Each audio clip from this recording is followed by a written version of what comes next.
আসসালামু আলাইকুম প্রিয় বোনেরা। দুনিয়ার প্রতিটি নারীই চায় যেন তাকে সবাই ভালোবাসে, সম্মান করে। কিন্তু আমরা কি কখনো ভেবে দেখেছি আল্লাহ যদি কাউকে ভালোবাসেন তাহলে এর চেয়ে বড় সৌভাগ্য আর কি হতে পারে? আজ আমি আপনাদের সামনে এমন এক আলোচনা নিয়ে এসেছি যা আমাদের অন্তরকে নাড়া দেবে, জীবনকে পাল্টে দেবে আর আখেরাতের পথকে আলোকিত করবে ইনশাল্লাহ। আমরা প্রায়ই ভাবি মানুষ আমাদেরকে কতটা ভালোবাসে, স্বামী সন্তান বা আত্মীয়রা আমাদের নিয়ে কি ভাবে। কিন্তু কখনো কি ভেবেছেন আল্লাহ আমাদেরকে ভালোবাসেন কিনা? কারণ যদি আল্লাহ ভালোবাসেন তাহলেই সবকিছু মিলবে। রাসূলুল্লাহ সাল্লাল্লাহু আলাইহি ওয়াসাল্লাম বলেছেন, যখন আল্লাহ কোনো বান্দাকে ভালোবাসেন তখন তিনি জিব্রাইল আলাইহিসসালামকে ডাকেন এবং বলেন, আমি অমুক বান্দাকে ভালোবাসি, তুমি তাকে ভালোবাসো। তখন জিব্রাইলও তাকে ভালোবাসেন এবং আসমানের ফেরেশতাদের মধ্যে ঘোষণা করেন, আল্লাহ অমুক বান্দাকে ভালোবাসেন, তাই তোমরাও তাকে ভালোবাসো। তখন আসমান ও জমিনে তার জন্য ভালোবাসা ছড়িয়ে পড়ে। সহিহ বুখারী। প্রিয় বোনেরা, আজ আমরা আলোচনা করব আল্লাহ যেসব নারীকে ভালোবাসেন সেই 10 চরিত্র। এসো একে একে তাদেরকে চিনে নিই। আসুন, মনকে শান্ত করুন, দুনিয়ার কোলাহল ভুলে যান কিছুক্ষণের জন্য, আর শুনে নিন সেই সৌভাগ্যের নারীদের পরিচয় যাদের আল্লাহ নিজ হাতে বেছে নিয়েছেন তার প্রিয় বান্দি হিসেবে। নাম্বার 1, তাওবাকারী নারী। আল্লাহ তাআলা ঘোষণা করেছেন, নিশ্চয়ই আল্লাহ তাওবাকারীদের ভালোবাসেন এবং যারা নিজেদের পবিত্র রাখে তাদেরও ভালোবাসেন। সূরা আল বাকারা, আয়াত 222। প্রিয় বোনেরা, এখানে আল্লাহ প্রথমেই উল্লেখ করেছেন তাওবাকারী নারীকে, অর্থাৎ যিনি ভুল করে বসেন, গুনাহে পতিত হন, কিন্তু পরক্ষণে অশ্রুসিক্ত চোখে আল্লাহর দিকে ফিরে আসেন, আল্লাহ তার প্রতি প্রেম ভরা দৃষ্টিতে তাকান। রাসূলুল্লাহ সাল্লাল্লাহু আলাইহি ওয়াসাল্লাম বলেছেন, আদম সন্তানেরা সবাই ভুল করে, আর ভুলকারীদের মধ্যে শ্রেষ্ঠ তারা যারা তাওবা করে। সুনান ইবনে মাজা। আল্লাহর ভালোবাসা অর্জনের প্রথম ধাপ তাই হল অন্তরের কান্না আর আল্লাহর দিকে ফিরে আসা। তাফসির ইবনে কাসিরে বলা হয়েছে, তাওবাকারী মানে সেই ব্যক্তি যে শুধু একবার নয়, বারবার গুনাহ থেকে ফিরে আসে, প্রতিটি গুনাহের পর যেন নতুনভাবে জন্ম নেয়। প্রিয় বোনেরা, কল্পনা করুন, গভীর রাতে সবাই যখন ঘুমিয়ে আপনি তখন বিছানায় বসে আল্লাহর দরবারে হাত তুললেন, হে আমার রব, আমি অনেক ভুল করেছি, আমাকে ক্ষমা করে দিন। সেই মুহূর্তে আসমানের উপরে আরশের মালিক আল্লাহ আপনার নাম ধরে ফেরেশতাদের বলেন, দেখো, আমার এই বান্দি আমার কাছে ফিরে এসেছে, আমি তাকে ভালোবাসি। রাসূলুল্লাহ সাল্লাল্লাহু আলাইহি ওয়াসাল্লাম আরেকটি হাদিসে বলেন, আল্লাহ তার বান্দার তাওবায় এত বেশি আনন্দিত হন যেমন মরুভূমিতে হারানো উট হঠাৎ ফিরে পেলে একজন ভ্রমণকারী আনন্দিত হয়। সহিহ মুসলিম। এত বড় সুখবর! একজন নারী যদি তাওবার মাধ্যমে ফিরে আসে, তার জন্য শুধু ক্ষমাই নয়, বরং আল্লাহর ভালোবাসা ও জান্নাতের সুসংবাদও নিশ্চিত হয়ে যায়। তাই প্রথম যে নারীকে আল্লাহ ভালোবাসেন তিনি হলেন তাওবাকারী নারী, যিনি ভুল করলেও হতাশ হন না, কান্না ভেজা চোখে আল্লাহর কাছে ফিরে আসেন এবং প্রতিটি গুনাহকে আখিরাতের পথে বাধা না বানিয়ে বরং জান্নাতের সোপান বানিয়ে নেন। এবার চলুন জেনে নিই সেই নারীদের কথা যারা আল্লাহর ভালোবাসা অর্জন করেন তাদের অন্তরের এবং বাহ্যিক জীবনের পবিত্রতার মাধ্যমে। নাম্বার 2, পবিত্র নারী। আল্লাহ বলেন, নিশ্চয়ই আল্লাহ ভালোবাসেন তাওবাকারীদের এবং তিনি ভালোবাসেন তাদের যারা নিজেদের পবিত্র রাখে। সূরা আল বাকারা, আয়াত 222। প্রিয় বোনেরা, এখানে আল্লাহ সরাসরি বলে দিয়েছেন, তার ভালোবাসা শুধু তাওবাকারীদের জন্য নয়, বরং যারা নিজেদের অন্তর ও শরীরকে পবিত্র রাখে তাদের জন্যেও। ইবনে কাসিরের তাফসিরে এসেছে, মুতাতাহহিরিন মানে হল যারা শুধু বাহ্যিক দেহকে নয়, বরং অন্তরকেও পবিত্র রাখে। তারা অপবিত্রতা, শিরক, গুনাহ আর অশ্লীল কাজ থেকে নিজেদের দূরে রাখে। ভাবুন তো, এক নারী যদি বাহিরে পর্দাশীল থাকে, পবিত্র পোশাকে নিজেকে ঢেকে রাখে, আবার অন্তরে আল্লাহর ভয় ও তাকুয়া ধারণ করে, তবে তিনি কেবল মানুষের কাছেই নয়, আল্লাহর কাছেও প্রিয় হয়ে যান। রাসূলুল্লাহ সাল্লাল্লাহু আলাইহি ওয়াসাল্লাম বলেছেন, পবিত্রতা হল ঈমানের অর্ধেক। সহিহ মুসলিম। প্রিয় বোনেরা, এই হাদিস প্রমাণ করে যে ঈমানি জীবনের অর্ধেকই নির্ভর করে পবিত্রতার ওপর। এক নারী যখন অজু করে নামাজের জন্য দাঁড়ান, যখন মাসিক শেষে পবিত্র হয়ে আবার কুরআন হাতে নেন, অথবা যখন দুনিয়ার অশ্লীলতা থেকে নিজেকে দূরে রাখেন, তখন ফেরেশতারা তার নাম লিখে রাখেন আল্লাহর প্রিয় বান্দি। তাফসীর কারক বলেন, আল্লাহ যেসব নারীদের ভালোবাসেন তাদের অন্যতম হল সেই নারী যিনি শুধু নিজের পোশাকেই নয়, বরং তার কথা, চরিত্র, চলাফেরায়ও পবিত্রতা বজায় রাখেন। তাই প্রিয় বোনেরা, আল্লাহর ভালোবাসা পেতে চাইলে আমাদেরকে বাহ্যিক ও অন্তরের উভয় দিকেই পরিচ্ছন্নতা ও পবিত্রতা বজায় রাখতে হবে। কেননা আল্লাহ পবিত্র, আর তিনি কেবল পবিত্র বান্দাবান্দিকেই ভালোবাসেন। এবার চলুন জেনে নিই তৃতীয় সেই চরিত্রের কথা যারা আল্লাহর ভালোবাসা অর্জন করেন তাদের অসীম ধৈর্যের কারণে। নাম্বার ৩, ধৈর্যশীলা নারী। আল্লাহ তাআলা কোরআনে অসংখ্যবার ধৈর্যশীলদের মর্যাদা বর্ণনা করেছেন। তার একটি ঘোষণা, আর আল্লাহ ধৈর্যশীলদের ভালোবাসেন।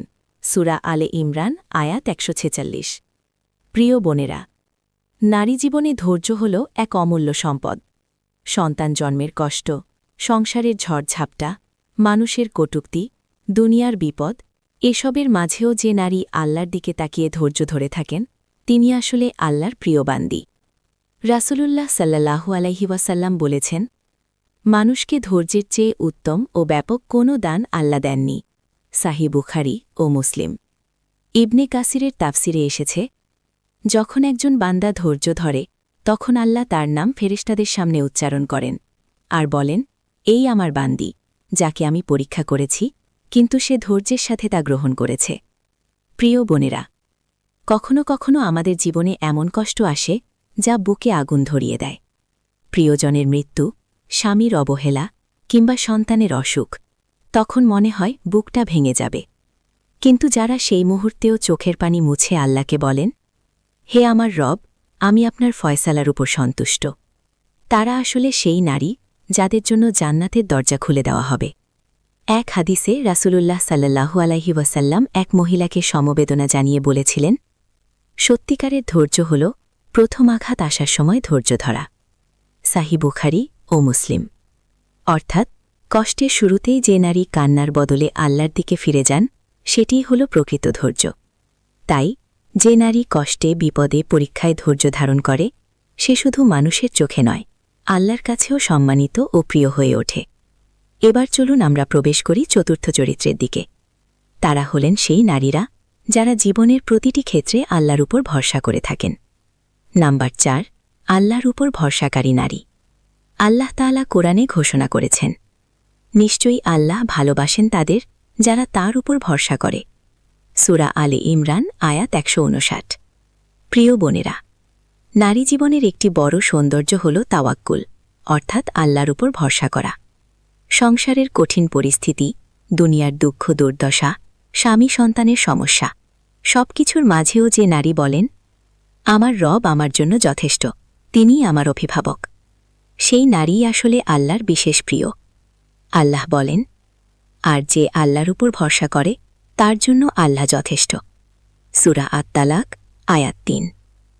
প্রিয় বোনেরা, তাফসির ইবনে কাসিরে বলা হয়েছে, যে নারী আল্লাহর উপর নির্ভর করে, আল্লাহ তার দুনিয়া ও আখিরাতের সব কাজ নিজের দায়িত্বে নিয়ে নেন। রাসূলুল্লাহ সাল্লাল্লাহু আলাইহি ওয়াসাল্লাম বলেছেন, তোমরা যদি আল্লাহর উপর যথাযথ ভরসা করতে, তবে অবশ্যই তোমাদের রিজিক দেওয়া হতো, যেমনভাবে পাখিদের রিজিক দেওয়া হয়। সুনান তিরমিজি ও সহিহ হাদিস। ভাবুন তো, পাখিরা সকালে ক্ষুধার্ত অবস্থায় বের হয়, কিন্তু আল্লাহর তাওয়াক্কুল করে, সন্ধ্যায় তারা ফিরে আসে ভরা পেটে।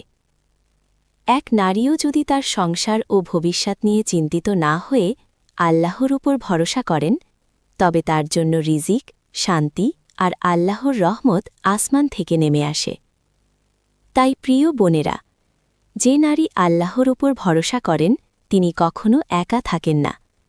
তার হৃদয় থাকে প্রশান্ত, তার চোখ থাকে অশ্রুতে ভিজে, আর তার জীবন আল্লাহর ভালোবাসায় ভরে ওঠে। এবার চলুন আমরা শুনে নেই পঞ্চম চরিত্রের কথা। যারা আল্লাহর প্রিয় হন তাদের এহসান, দানশীলতা আর সদাচরণের কারণে। নাম্বার ৫, সদাচারিণী ও এহসানকারী নারী। আল্লাহ তাআলা কুরআনে ঘোষণা করেছেন, আর আল্লাহ ভালোবাসেন এহসানকারীদের। সূরা আল মাইদা আয়াত ১৩। প্রিয় বোনেরা, এহসান মানে শুধু ভালো কাজ করা নয়, বরং সুন্দরভাবে অন্তরের খাঁটি নিয়তে আল্লাহর জন্য কাজ করা। রাসূলুল্লাহ সাল্লাল্লাহু আলাইহি ওয়াসাল্লাম এহসান সম্পর্কে বলেছেন, তুমি আল্লাহকে এমনভাবে ইবাদত করবে যেন তুমি তাকে দেখছ, আর যদি তা না পারো তবে অন্তত এটুকু বিশ্বাস রাখবে যে তিনি তোমাকে দেখছেন। সহিহ মুসলিম। প্রিয় বোনেরা, এক নারী যখন নামাজ পড়েন তিনি শুধু নামাজই পড়েন না, বরং হৃদয়ে এই অনুভূতি নিয়ে দাঁড়ান যে আমার রব আমাকে দেখছেন। তখন তার নামাজ হয় এহসানের নামাজ। আবার স্বামীর প্রতি ভালো ব্যবহার, সন্তানের প্রতি মমতা, গরিবদের প্রতি দান সাদাকা, প্রতিবেশীর প্রতি হাসি, এ সব কিছুই যদি শুধু আল্লাহর জন্য করা হয় তবে সেগুলোও হয়ে যায় এহসান। আল্লাহ বলেন, নিশ্চয়ই আল্লাহ নির্দেশ দেন ন্যায় বিচার করতে ও এহসান করতে। সূরা আন-নাহল আয়াত ৯০। তাফসীরকারগণ বলেন, যে নারী তার স্বামী, সন্তান, পরিবার, এমনকি দুনিয়ার প্রতিটি মানুষের সাথে সুন্দর ব্যবহার করে, সে আসলে আল্লাহর প্রিয় বান্দি হয়ে ওঠে। ভাবুন তো, এক নারী রমজানে ক্ষুধার্ত অবস্থায়ও গরিবের মুখে খাবার তুলে দিলেন। এক নারী অপমান সহ্য করে নীরবে ক্ষমা করলেন। এক নারী স্বামীর কষ্টের দিনে তার পাশে দাঁড়ালেন। এরা সবাই আসলে আল্লাহর কাছে মুহসিনা নারী, যাদের প্রতি আল্লাহর ভালোবাসা বর্ষিত হয়। তাই প্রিয় বোনেরা, আপনার সামান্য একটা হাসি, আপনার একটা সুন্দর কথা কিংবা আপনার সামান্য দান হতে পারে পারনাহর ভালোবাসা অর্জনের চাবিকাঠি। এবার চলুন আমরা প্রবেশ করি ষষ্ঠ চরিত্রে, সেই নারী যিনি বাহ্যিক ও আধ্যাত্মিক উভয় দিক থেকেই পবিত্র ও পরিচ্ছন্ন। নাম্বার ৬, আধ্যাত্মিক ও বাহ্যিকভাবে পবিত্র নারী। আল্লাহ তাআলা বলেন, নিশ্চয়ই আল্লাহ ভালোবাসেন তাওবাকারীদের এবং যারা নিজেদেরকে পবিত্র রাখে তাদেরকেও। সূরা আল বাকারা আয়াত ২২২।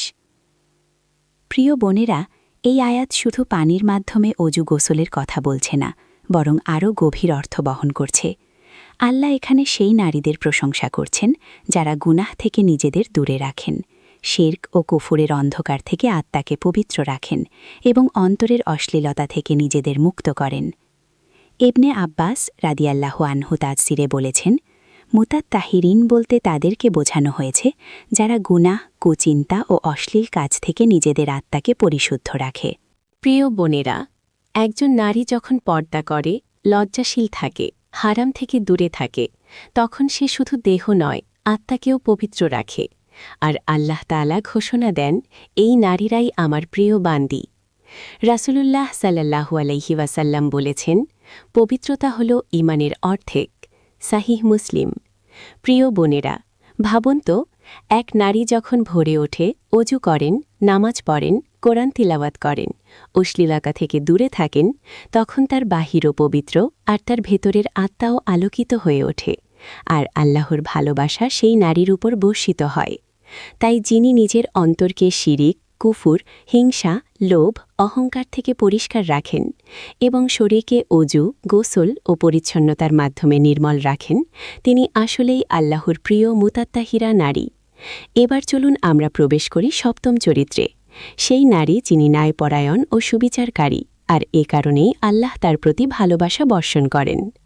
নাম্বার ৭, ন্যায়পরায়ণ নারী। আল্লাহ তাআলা কোরআনে ঘোষণা করেছেন, নিশ্চয়ই আল্লাহ ভালোবাসেন সুবিচারকারীদের। সূরা আল মাইদা আয়াত ৪২। প্রিয় বোনেরা, ন্যায়পরায়ণতা শুধু শাসক বা বিচারকের জন্য নয়, বরং প্রতিটি নারী তার জীবনের প্রতিটি ক্ষেত্রে ন্যায়পরায়ণ হতে পারেন। একজন মা যদি সন্তানদের মাঝে সুবিচার করেন, কাউকে অবহেলা না করেন, একজন স্ত্রী যদি স্বামী ও শ্বশুরবাড়ির সাথে ব্যবহার করার সময় ন্যায়পরায়ণ হন, একজন বোন যদি উত্তরাধিকার বা সম্পদ বণ্টনে ন্যায় বিচার করেন, তবে তিনি আল্লাহর প্রিয় বান্দি হয়ে ওঠেন। আল্লাহ বলেন, তোমরা ন্যায় বিচার করো, এটাই তাকওয়ার নিকটবর্তী। সূরা আল মাইদা আয়াত ৪। তাফসির ইবনে কাসিরে বলা হয়েছে, ন্যায়পরায়ণতা হল এমন একটি গুণ যা আল্লাহর ভালোবাসা পাওয়ার দ্রুততম পথ। রাসূলুল্লাহ সাল্লাল্লাহু আলাইহি ওয়াসাল্লাম বলেছেন, ন্যায়পরায়ণ ব্যক্তিরা কিয়ামতের দিন আল্লাহর কাছে থাকবে নূরের মিনবারে। সাহিহ মুসলিম। প্রিয় বোনেরা, ভাবুন তো, কেয়ামতের দিন যখন মানুষ অন্ধকারে কাঁপবে, তখন সেই নারীকে নূরের মিনবারে ওঠানো হবে, যিনি জীবনে সুবিচার করেছেন। তাই যে নারী স্বামী, সন্তান, পরিবার পরিজন ও প্রতিবেশীর সাথে ন্যায়পরায়ণ আচরণ করেন, তিনি আল্লাহর কাছে সবচেয়ে সম্মানিত ও প্রিয় হয়ে ওঠেন। এবার চলুন আমরা প্রবেশ করি অষ্টম চরিত্রে, সেই নারী যিনি আল্লাহকে ভয় করেন এবং তাকওয়া অবলম্বন করেন। আল্লাহ তাআলা ঘোষণা করেছেন, নিশ্চয়ই আল্লাহ তাকওয়াবানদের ভালোবাসেন। সূরা আত-তাওবা আয়াত ৪। প্রিয় বোনেরা, তাকওয়া মানে শুধু নামাজ রোজা নয়। তাকওয়া মানে হল আল্লাহকে সর্বদা ভয় করা, গুনাহ থেকে বেঁচে থাকা আর আল্লাহর নির্দেশ পালন করা। ইমাম ইবনে কাসির তাফসিরে বলেন, মুত্তাকিন হল সেই সব মানুষ যারা আল্লাহর শাস্তির ভয়ে গুনাহ থেকে দূরে থাকে আর আল্লাহর ভালোবাসা পাওয়ার আশায় সৎ কাজ করে। রাসূলুল্লাহ সাল্লাল্লাহু আলাইহি ওয়াসাল্লাম বলেছেন, তুমি যেখানেই থাকো না কেন আল্লাহকে ভয় করো। তিরমিজি ১৯৮৭। প্রিয় বোনেরা, একজন তাকওয়াবতী নারী কেমন হন জানেন? তিনি পর্দা করেন, কারণ আল্লাহ তাই আদেশ দিয়েছেন। তিনি গীবত ও অপবাদ থেকে দূরে থাকেন, কারণ আল্লাহ নিষেধ করেছেন। তিনি দুনিয়ার চাকচিক্য থেকে বেঁচে থাকেন, কারণ তিনি আখিরাতের প্রস্তুতি নেন। আল্লাহ বলেন, তোমাদের মধ্যে আল্লাহর কাছে সবচেয়ে সম্মানিত সেই ব্যক্তি যে সবচেয়ে বেশি তাকওয়া অবলম্বন করে। সূরা আল হুজুরাত আয়াত ১৩। ভাবুন তো, মানুষ যদি কাউকে সৌন্দর্য, সম্পদ বা বংশের কারণে সম্মান দেয়, তবে আল্লাহ সম্মান দেন তাকওয়ার কারণে। আর আল্লাহর ভালোবাসা বর্ষিত হয় সেই নারীর ওপর যিনি তাকওয়াবতী। এবার চলুন আমরা প্রবেশ করি নবম চরিত্রে, সেই নারী যিনি সর্বদা আল্লাহর পথে সংগ্রাম করেন, মুজাহিদা আর তার দ্বীনের জন্য কষ্ট স্বীকার করেন। নাম্বার ৯, আল্লাহর পথে সংগ্রামী নারী। আল্লাহ তাআলা বলেন, নিশ্চয়ই আল্লাহ ভালোবাসেন তাদেরকে যারা তার পথে লড়াই করে একটি শক্ত প্রাচীরের মতো সারিবদ্ধ হয়ে। সূরা আস-সাফ আয়াত ৪। প্রিয় বোনেরা, জিহাদ মানে শুধু তলোয়ার হাতে যুদ্ধ নয়। জিহাদ মানে হল আল্লাহর দ্বীনের জন্য কষ্ট সহ্য করা, সত্যের পথে অবিচল থাকা আর শয়তান ও নফসের বিরুদ্ধে সংগ্রাম করা।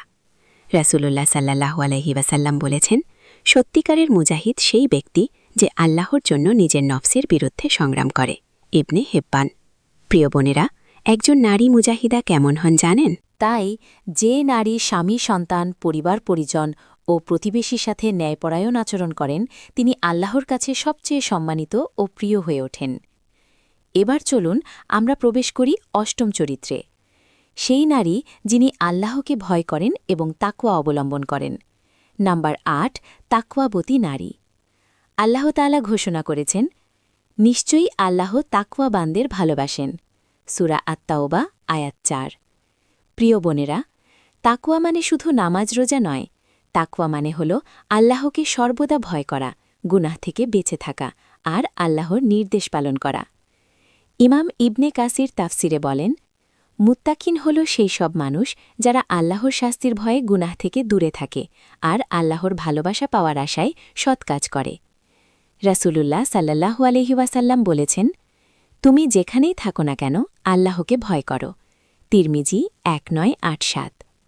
প্রিয় বোনেরা, একজন তাকওয়াবতী নারী কেমন হন জানেন?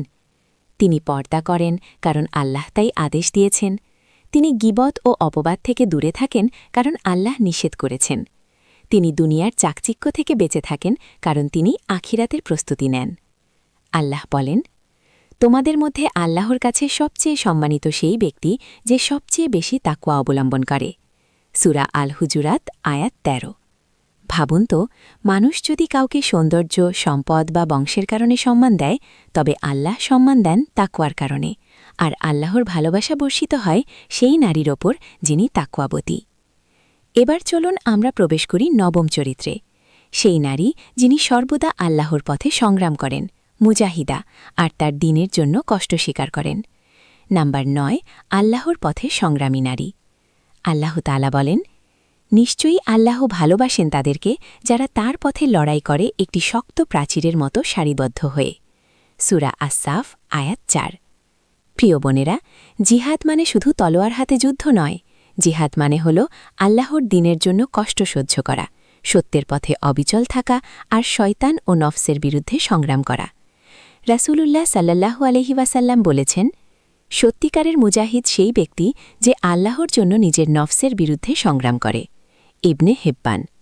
প্রিয় বোনেরা, একজন নারী মুজাহিদা কেমন হন জানেন? তিনি ফিতনা ও প্রলোভনের সময় নিজের ঈমান রক্ষা করেন। তিনি সন্তানদেরকে ইসলামের পথে বড় করেন, এটাই এক ধরনের জিহাদ। তিনি দাওয়া দেন, কুরআন শেখান, দ্বীনের জন্য সময় ও শ্রম ব্যয় করেন, এটাও জিহাদ। উহুদের যুদ্ধে নারী সাহাবিয়াতরা পানি পৌঁছিয়েছেন, আহতদের সেবা করেছেন, আর কখনো কখনো তলোয়ার হাতে শত্রুর মোকাবেলায় দাঁড়িয়েছেন। হজরত নুসাইবা বিনতে কাব রাজিয়াল্লাহু আনহা ছিলেন এমনই এক সাহসী নারী, যিনি রাসূলুল্লাহ সাল্লাল্লাহু আলাইহি ওয়াসাল্লামকে রক্ষা করতে নিজের শরীরে অসংখ্য আঘাত সহ্য করেছিলেন। প্রিয় বোনেরা, আজকের যুগে একজন নারী যখন আল্লাহর দ্বীন টিকিয়ে রাখতে পর্দা করে, সন্তানকে ইসলামী পরিবেশে বড় করে, হারাম উপার্জনের পরিবর্তে হালাল উপার্জনে সন্তুষ্ট থাকে, তখন সেও একজন মুজাহিদা। আর আল্লাহ বলেন, আর যারা আমাদের জন্য সংগ্রাম করে, অবশ্যই আমরা তাদের আমাদের পথে পরিচালিত করব। সূরা আল আনকাবুত আয়াত ৫৯। তাই প্রিয় বোনেরা, যে নারী দুনিয়ার ফিতনা ফ্যাসাদের মধ্যে থেকেও আল্লাহর পথে সংগ্রাম করে, সেই আল্লাহর প্রিয় মুজাহিদা নারী। এবার চলুন আমরা প্রবেশ করি দশম ও শেষ চরিত্রে। সেই নারী যিনি সর্বদা আল্লাহর উপর ভরসা করে এবং তার সিদ্ধান্তে সন্তুষ্ট থাকেন। মুতাওয়াক্কিলা, ভরসাকারী নারী, এর পূর্ণাঙ্গ ব্যাখ্যা। নাম্বার ১০, ভরসাকারী নারী। আল্লাহ তাআলা বলেন, নিশ্চয়ই আল্লাহ ভালোবাসেন তাদেরকে যারা তার উপর ভরসা করে।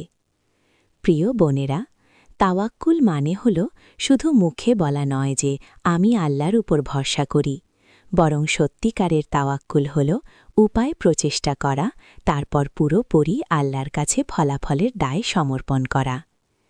ইবনে তাইমিয়া রাহিমাহুল্লাহ বলেছেন, তাওয়াক্কুল হল অন্তরের কাজ। দুনিয়ার সব দরজা বন্ধ হলেও যে অন্তর কেবল আল্লাহর দরজায় ধরা দেয়, সেটাই প্রকৃত তাওয়াক্কুল। রাসূলুল্লাহ সাল্লাল্লাহু আলাইহি ওয়াসাল্লাম বলেছেন, যদি তোমরা আল্লাহর উপর প্রকৃত ভরসা করতে, তবে তোমাদেরকে এমনিভাবেই রিজিক দেয়া হতো যেমন পাখিকে দেয়া হয়। তারা সকালে ক্ষুধার্ত বের হয় আর সন্ধ্যায় পেট ভরে ফিরে আসে। তিরমিজি। প্রিয় বোনেরা, একজন নারী যখন সংসারের কষ্টে, অভাব অনটনে, দুঃখ দুর্দশায় আল্লাহর উপর ভরসা রাখেন, তখন আল্লাহর রহমতের দরজা তার জন্য খুলে যায়। যখন সন্তানদের ভবিষ্যৎ নিয়ে দুশ্চিন্তায় ভোগেন, তখন তাওয়াক্কুল তাকে শান্তি দেয়। যখন স্বামীর উপার্জন কম হয়, তবুও হালালেই সন্তুষ্ট থাকেন, এটাই তাওয়াক্কুল। প্রিয় বোনেরা, তাওয়াক্কুলকারী নারীরা কখনো হতাশ হয় না, কারণ তারা জানে আল্লাহই আমাদের জন্য যথেষ্ট, আর তিনিই উত্তম কাজ স্মারক। সূরা আলে ইমরান আয়াত ১৭৩। তাই যে নারী আল্লাহর ওপর সম্পূর্ণ ভরসা করে, তার সিদ্ধান্তে সন্তুষ্ট থাকে, আল্লাহ তাকেই ভালোবাসেন। প্রিয় বোনেরা, আজ আমরা জানলাম আল্লাহ যেসব নারীদের ভালোবাসেন তাদের 10টি চরিত্র। এবার আমরা সংক্ষেপে সেই নারীদের জেনে নেই। ১. তাওবাকারী নারী। ২. পবিত্র নারী। ৩. ধৈর্যশীলা নারী। ৪. ভরসাকারী নারী। ৫. ইহসানকারী নারী। ৬. আত্মিকভাবে পবিত্র নারী। ৭. ন্যায়পরায়ণ নারী। ৮. তাকওয়াবতী নারী। ৯. মুজাহিদা নারী। ১০. আর আল্লাহর উপর পূর্ণ ভরসাকারী নারী। প্রিয় বোনেরা, এ 10 চরিত্র আমাদের প্রতিদিনের জীবনে ধারণ করতে পারলে আমরা কেবল মানুষের নয়, বরং আল্লাহর প্রিয় বান্দী হয়ে উঠব। হে আল্লাহ, আমাদেরকে সেই নারীদের অন্তর্ভুক্ত করুন যাদেরকে আপনি ভালোবাসেন। আমিন।